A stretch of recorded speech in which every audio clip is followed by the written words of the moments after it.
नमस्कार दोस्तों, welcome to Puneet classes. 15 जुलाई के आज के सेशन में हम राजस्थान करंट अफेयर्स के कुछ इंपॉर्टेंट क्वेश्चन हैं उनकी, और साथ ही कल की जो आपकी क्लास थी उसका रिवीजन इस क्लास में हम करेंगे। तो राजस्थान करंट अफेयर से रिलेटेड जितने भी क्वेश्चन आपके बनते हैं वो इस क्लास में आपको डेली करवाए जाते हैं। राजस्थान की कोई भी भर्ती परीक्षा हो जिसमें राजस्थान करंट अफेयर्स आपसे पूछा जाता है, उसकी तैयारी के लिए आप डेली पुनीत क्लासेस की ये जो क्लास होती है 20 मिनट की क्लास होती है, इसमें आपको कम समय में ज़्यादा से ज़्यादा क्वेश्चन करवाए जाते हैं। मतलब 1-1.5 घंटे की क्लास नहीं होती है, 20 मिनट की क्लास होती है और इसमें आपको लगभग 15 क्वेश्चन करवा दिए जाते हैं। तो आप डेली ये क्लास जरूर देखें, साथ ही अपनी नोटबुक में नोट जरूर करें। अभी तक आपने हमारे चैनल को सब्सक्राइब नहीं किया तो सब्सक्राइब करें और अपने दोस्तों के साथ शेयर करना ना भूलें। लाइक ज़रूर करें अगर आपको क्लास अच्छी लगती है तो, और कोई कमी हो तो ज़रूर कमेंट बॉक्स में ज़रूर बताएं। आज का फर्स्ट क्वेश्चन हम देखते हैं। गौतम बुद्ध यूनिवर्सिटी नोएडा में हो रही कॉमनवेल्थ चैंपियनशिप में किस खिलाड़ी ने वेट लिफ्टिंग में गोल्ड पदक जीता है? तो वेट लिफ्टिंग में गोल्ड पदक जीता है, किसने जीता है ये पूछा है कि गौतम बुद्ध जो यूनिवर्सिटी है नोएडा में, यहाँ पर कॉमनवेल्थ चैंपियनशिप प्रतियोगिता आयोजित हुई जिसमें अजय सिंह है, झुंझुनू के रहने वाले, इन्होंने वेट लिफ्टिंग में गोल्ड पदक जीता है। अब इसमें थोड़ा डिटेल से देखो। झुंझुनू जिले के खुड़ोत गांव के रहने वाले महाराणा प्रताप अवार्डी अजय सिंह ने नोएडा के गौतम बुद्ध यूनिवर्सिटी में हो रही कॉमनवेल्थ चैंपियनशिप में गोल्ड पदक जीता है। तो आपको ध्यान में रखना है, जो ये अजय सिंह हैं इनका संबंध झुंझुनू जिले से है, और इनके गांव की बात करें तो खुड़ोत गांव है, यहाँ के रहने वाले हैं, और ये महाराणा प्रताप अवार्डी हैं क्योंकि इससे पहले भी इन्होंने इसी चैंपियनशिप में, राष्ट्रीय जो चैंपियनशिप होती है इसमें इन्होंने गोल्ड मेडल जीते हैं, जिसके लिए इनको महाराणा प्रताप अवार्ड से इनको सम्मानित किया गया। और हाल ही में नोएडा की जो गौतम बुद्ध यूनिवर्सिटी है इसमें कॉमनवेल्थ चैंपियनशिप आयोजित हो रही थी, इसमें इन्होंने गोल्ड पदक जीता है। अब इनके वेट कैटेगरी की बात करें तो इन्होंने 81 किलोग्राम वर्ग में इन्होंने ये गोल्ड पदक जीता है, और ये इनका तीसरा राष्ट्रमंडल चैंपियनशिप स्वर्ण पदक है। तो ये आपको ध्यान में रखना है, इन्होंने 3 गोल्ड मेडल जीत लिए हैं राष्ट्रमंडल जो चैंपियनशिप होती है इसमें। इसके बिना और आगे देखो, 2019 और 2021 में इन्होंने इसी भार वर्ग में गोल्ड पदक जीता था। मतलब 2019 और 2021 में इन्होंने 81 किलोग्राम जो इनकी वेट कैटेगरी है इसमें इन्होंने गोल्ड पदक जीता है।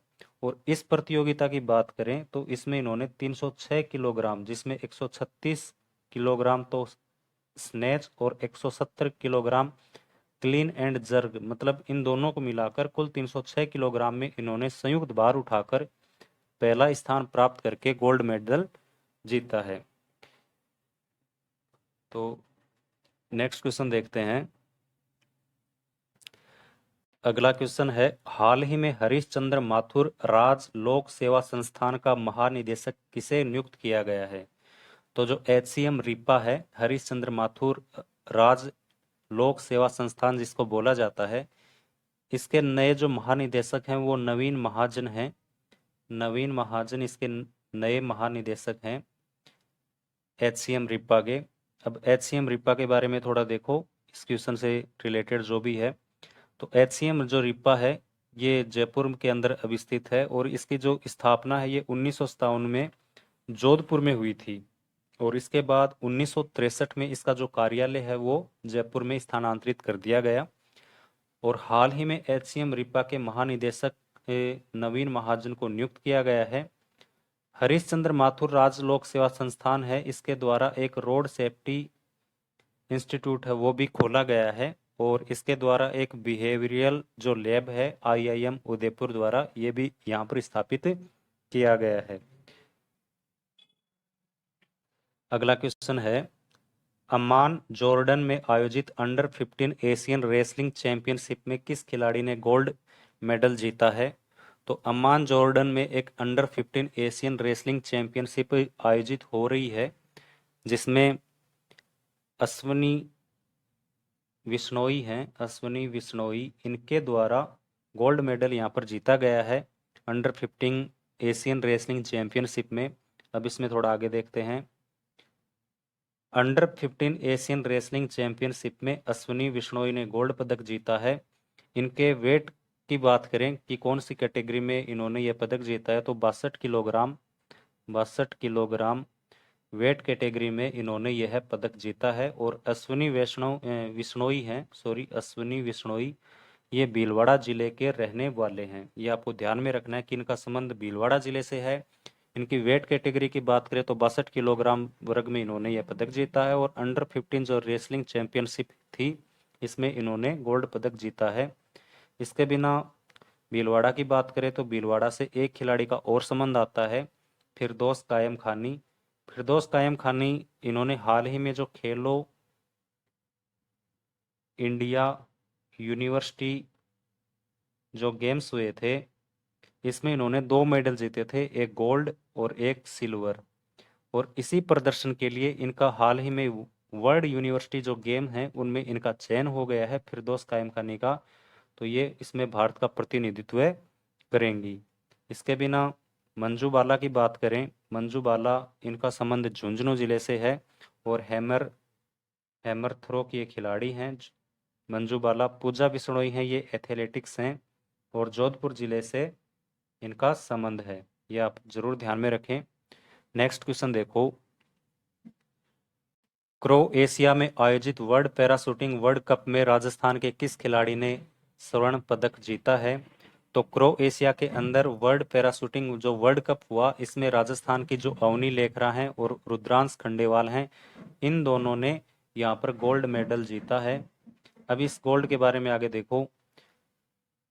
क्रोएशिया में आयोजित वर्ल्ड पैराशूटिंग वर्ल्ड कप प्रतियोगिता में राजस्थान की अवनी लेखरा ने 10 मीटर एयर राइफल में गोल्ड पदक जीता है। तो अवनी लेखरा की बात करें तो इन्होंने जो 10 मीटर एयर राइफल है, इसमें इन्होंने गोल्ड पदक है ये जीता है। इनकी जो कैटेगरी बात करें अवनी लेखरा है, इनकी जो गेम कैटेगरी है ये SH1 कैटेगरी है। और इसी प्रतियोगिता में रुद्राक्ष खंडेलवाल ने 10 मीटर जो एयर राइफल है, इसमें इन्होंने गोल्ड पदक जीता है। इनकी भी अगर कैटेगरी की बात करें तो SH1 कैटेगरी है और 240.6 अंक हासिल करके इन्होंने ये गोल्ड पदक जीता है। तो रुद्राक्ष खंडेलवाल और अवनी लेखरा द्वारा वर्ल्ड पैराशूटिंग वर्ल्ड कप में गोल्ड पदक जीता गया है 10 मीटर एयर राइफल में, दोनों के द्वारा। अवनी लेखरा की बात करें, अवनी लेखरा, तो अवनी लेखरा से रिलेटेड कुछ इंपॉर्टेंट बातें हैं वो देखो, आप अपनी नोटबुक में नोट जरूर करना। तो जो अवनी लेखरा हैं, इनके द्वारा जो टोक्यो पैरा ओलंपिक जो गेम हुए थे, इसमें इन्होंने 2 मेडल जीते थे। 10 मीटर एयर राइफल में तो इन्होंने गोल्ड पदक जीता था और 50 मीटर एयर राइफल में इन्होंने ब्रॉन्ज मेडल जीता था। अवनी लेखरा है, इसको राजस्थान की बेटी बचाओ बेटी पढ़ाओ अभियान की ब्रांड एम्बेसडर बनाया गया है।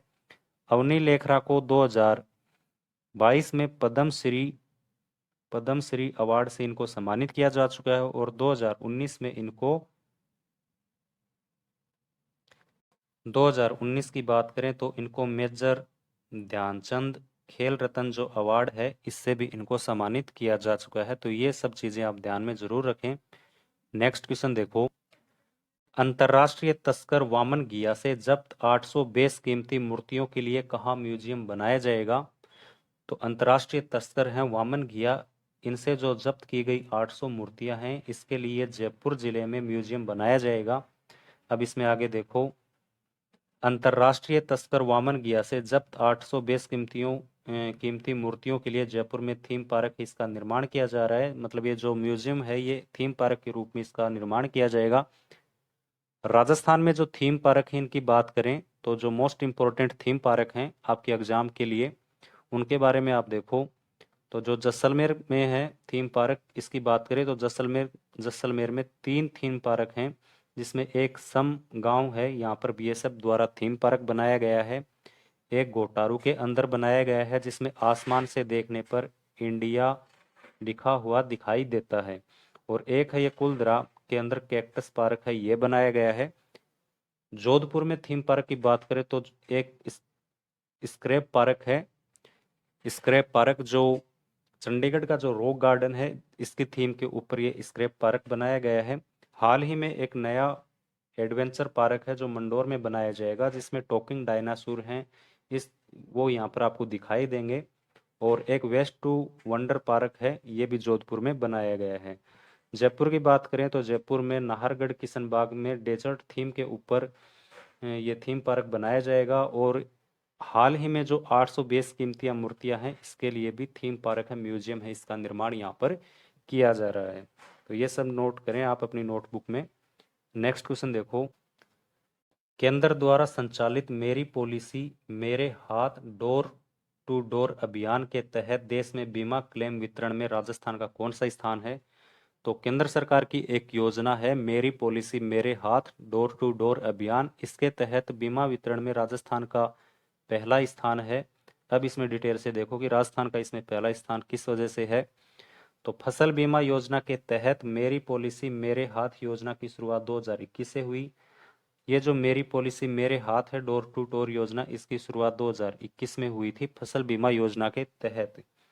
और इस वर्ष 18 फरवरी से 10 मार्च 2023 में मेरी पॉलिसी मेरे हाथ योजना की शुरुआत लालचंद कटारिया द्वारा की गई थी। जो 2023 की मेरी पॉलिसी मेरे हाथ है, इसकी शुरुआत लालचंद कटारिया द्वारा 10 फरवरी से 10 मार्च 2023 तक इसकी शुरुआत की गई थी। प्रत्येक वर्ष इसकी शुरुआत की जाती है। इस वर्ष जो कालक गांव है जयपुर, यहाँ से इसकी शुरुआत की गई। और 2023 में राजस्थान है ये बीमा क्लेम वितरण में देश में प्रथम स्थान पर है। 19,400 करोड़ बीमा क्लेम इस योजना में दिया गया है, और इस वजह से राजस्थान है वो प्रथम स्थान के ऊपर है। नेक्स्ट क्वेश्चन देखो, राजस्थान संगीत नाटक अकादमी द्वारा घोषित वर्ष 2023 के पुरस्कारों में सर्वोच्च अकादमी रत्न सम्मान किसे दिया गया है? तो जो राजस्थान संगीत नाटक अकादमी है, इसके द्वारा 2023 के जो पुरस्कार हैं, इसमें सर्वोच्च अकादमी रत्न सम्मान पुरस्कार है वो भानु भारती को दिया गया है। हाल ही में 2023 के जो पुरस्कार हैं उनकी घोषणा हुई है, और इसमें जो सर्वोच्च अकादमी रत्न सम्मान पुरस्कार है वो भानु भारती को दिया गया। अब इसमें थोड़ा आगे देखो, राजस्थान संगीत नाटक अकादमी ये जोधपुर में स्थित है, और इसकी स्थापना की बात करें तो 1957 में राजस्थान संगीत नाटक अकादमी है, 1957 में जोधपुर में इसकी स्थापना हुई। और इसके द्वारा जो 2023 का सर्वोच्च अकादमी रत्न पुरस्कार है वो भानु भारती को दिया गया। राजस्थान संगीत नाटक अकादमी द्वारा 2022 का फेलोशिप जो अवार्ड है वो इला अरुण है, ये इला अरुण को दिया गया। तो जो फेलोशिप अवार्ड है राजस्थान संगीत नाटक अकादमी का, ये इला अरुण को है, इनको दिया गया। राजस्थान संगीत नाटक अकादमी है, इसके चेयरमैन की बात करें, चेयरमैन तो बिनाका मालू हैं, बिनाका मालू, कल भी मैंने आपको बताया था। ऑप्शन में दिलीप भट्ट हैं, इनके बारे में देखो, ऑप्शन में दिया हुआ है दिलीप भट्ट।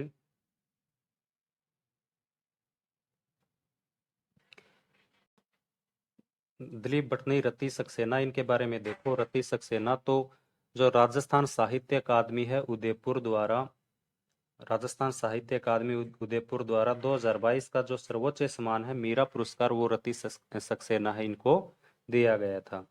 नेक्स्ट क्वेश्चन देखो, राजस्थान सरकार ने पक्षियों की सुरक्षा और संरक्षण हेतु कितने बर्ड हाउस बनाने की मंजूरी प्रदान की है? तो राजस्थान सरकार द्वारा पक्षियों की सुरक्षा और संरक्षण के लिए 50 बर्ड पार्क है वो बनाने की मंजूरी दी है। अब इसमें आगे देखो, उदयपुर के गुलाब बाग में राज्य का पहला बर्ड पार्क है ये बनाया गया है। और जो गुलाब बाग में जो बर्ड पार्क बनाया गया है, इसी की तर्ज पर राज्य में 50 नए जो बर्ड हाउस हैं वो बनाए जाएंगे। और इसके लिए जो बजट है वो इसको भी अनुमोदन मिल चुका है, स्वीकृति मिल चुकी है, 43.5 करोड़ रुपए। ये जो 50 बर्ड पार्क हैं इनके लिए ये वित्तीय स्वीकृति मिल चुकी है। 14 जुलाई का जो कल की आपकी क्लास थी 14 जुलाई की, उसका रिवीजन देख लेते हैं। एमसीक्यू टाइप से क्वेश्चन है, आप इनको लास्ट तक जरूर देखें। फर्स्ट क्वेश्चन देखो, आईआईटी जोधपुर भारत के किस संस्थान के साथ मिलकर पशु विज्ञान, पर्यावरण और जलवायु परिवर्तन पर जीव जंतुओं से संबंधित अध्ययन करेगा? तो जो आईआईटी जोधपुर है, इसके द्वारा भारत का कौन सा संस्थान है जिसके साथ मिलकर पशु विज्ञान, पर्यावरण और जलवायु परिवर्तन पर जीव जंतुओं से संबंधित अध्ययन करेगा? तो भारतीय प्राणी सर्वेक्षण कोलकाता इस संस्थान के साथ मिलकर आईआईटी जोधपुर है, ये जलवायु परिवर्तन पर जीव जंतुओं से संबंधित अध्ययन करेगा। अगला क्वेश्चन देखो, ड्रॉप आउट बच्चों को पुनः विद्यालय से जोड़ने हेतु राज्य विधिक सेवा प्राधिकरण द्वारा किस जिले में मोबाइल वैन की शुरुआत की गई है? तो जो बच्चे हैं जो स्कूल से ड्रॉप आउट हो चुके हैं किन्हीं वजह के कारण, उनको पुनः विद्यालय से जोड़ने के लिए जैसलमेर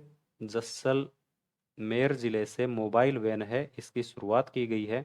नेक्स्ट क्वेश्चन देखो, राज्य विधानसभा में भारत के राष्ट्रपति का पहला विशेष संबोधन किस सत्र में आयोजित किया जाएगा? तो कल 14 जुलाई को जो मानसून सत्र है जिसकी शुरुआत हुई, इसके 8वें सत्र में भारत के राष्ट्रपति का पहला विशेष संबोधन है वो आयोजित किया गया। अगला क्वेश्चन देखो, हाल ही में लोकसभा अध्यक्ष ओम बिड़ला द्वारा विमोचन पुस्तक पर्णवीर प्रताप के लेखक कौन है? तो जो पर्णवीर पुस्तक है जिसका विमोचन लोकसभा अध्यक्ष ओम बिड़ला द्वारा किया गया, तो शिवदान सिंह जोलावास ये इस पुस्तक के लेखक हैं, पर्णवीर प्रताप के। नेक्स्ट क्वेश्चन देखो, जनजाति क्षेत्र के शैक्षिक उत्थान के लिए राज्य सरकार ने कितने नए जनजाति आवासीय विद्यालय खोलने की मंजूरी दी है? तो जो जनजाति क्षेत्र के शैक्षिक उत्थान है, इसके लिए राज्य सरकार ने 7 नए आवासीय विद्यालय खोलने की मंजूरी दी है, जिसमें 200 बेड का एक आवासीय विद्यालय होगा। नेक्स्ट क्वेश्चन है, राजस्थान संगीत नाटक अकादमी द्वारा आयोजित 2 दिवसीय बाल प्रतिभा खोज प्रतियोगिता में प्रथम पुरस्कार किसने जीता है? तो राजस्थान संगीत नाटक अकादमी है जोधपुर, इसके द्वारा 2 दिवसीय बाल प्रतिभा खोज प्रतियोगिता हुई, जिसमें प्रथम पुरस्कार है ये गायन में चैतन्य सहल और नृत्य में तनिष्क श्रीवास्तव है, इनके द्वारा ये प्रथम पुरस्कार जीता गया है। ऑप्शन बी इसका आंसर है। नेक्स्ट क्वेश्चन देखो, देश की पहली एकीकृत सैन्य कमान आईटीसी कहाँ स्थापित करने की घोषणा हो सकती है? मतलब घोषणा हुई नहीं है, लेकिन इसके बारे में चर्चा चल रही है कि देश की जो पहली एकीकृत सैन्य कमान है ये जयपुर के अंदर यहाँ पर स्थापित हो सकती है। मतलब जल सेना, थल सेना और वायु सेना, इन तीनों के लिए एकीकृत सैन्य कमान है वो जयपुर के अंदर स्थापित करने की घोषणा हाल ही में हो सकती है। तो ये आज के कुछ इंपॉर्टेंट क्वेश्चन थे। आप क्लास को ज़्यादा से ज़्यादा शेयर करना, जो भी नए स्टूडेंट है वो प्लीज़ सब्सक्राइब ज़रूर करें, लाइक करें, और जो भी आपको क्लास में कोई भी प्रॉब्लम है, कोई भी आपको इश्यू लगता है, आप कमेंट बॉक्स में ज़रूर बताएं। मिलते हैं कल की क्लास में, तब तक के लिए धन्यवाद। जय हिंद।